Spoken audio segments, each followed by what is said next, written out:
Jusqu'à présent, l'intelligence artificielle en politique, ce sont surtout ces images détournées pour faire rire, voire ridiculiser. Qu'est-ce qu'il fout là, lui?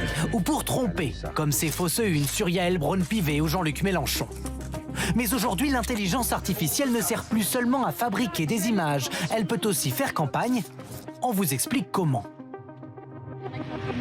Dans votre téléphone, vous avez peut-être installé une application d'intelligence artificielle pour converser, lui demander des infos et pourquoi pas des conseils en matière de politique. Pour qui je dois voter si je veux que les limitations de vitesse soient plus larges. Réponse immédiate de l'IA. Les partis qui défendent généralement le moins des restrictions en matière de circulation automobile sont plutôt situés à droite de l'échiquier politique. Vous trouvez ça utile ou pas? Je trouve ça un peu utile quand même, parce qu'il répond vraiment à une question précise. Et vous lui faites confiance? Ouais. Ouais, mais... D'autres s'avouent un peu plus mitigés. Non, j'utiliserai pas l'IA, moi.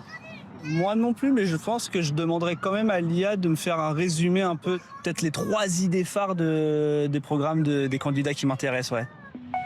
Alors l'IA peut-elle orienter le vote? D'après nos informations, certains partis réfléchissent déjà à la manière d'influencer ces IA. Et certains candidats vont jusqu'à créer leur propre intelligence artificielle. Au siège de Renaissance, de jeunes militants ont développé une application ouverte à tous pour vanter les mérites de Gabriel Attal. Démonstration. Que propose Gabriel Attal sur les retraites? Donc là, il parle de la suppression de l'âge légal, évidemment, l'introduction de la capitalisation. Plus étonnant, cette intelligence artificielle pourrait aussi servir aux militants. Par exemple, en exploitant le résultat des précédentes élections pour faire campagne. Il va lui dire que s'il veut faire un porte-à-porte, c'est plus intéressant dans cette rue.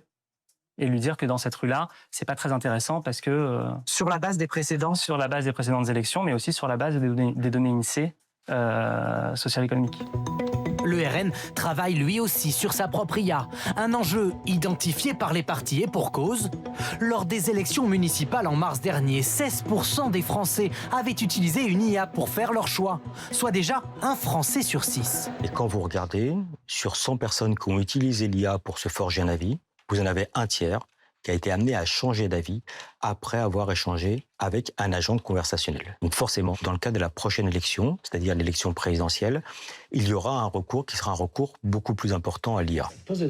Et ceux qui ont le plus utilisé l'IA pour faire leur choix jusqu'ici sont les jeunes et les milieux les plus modestes.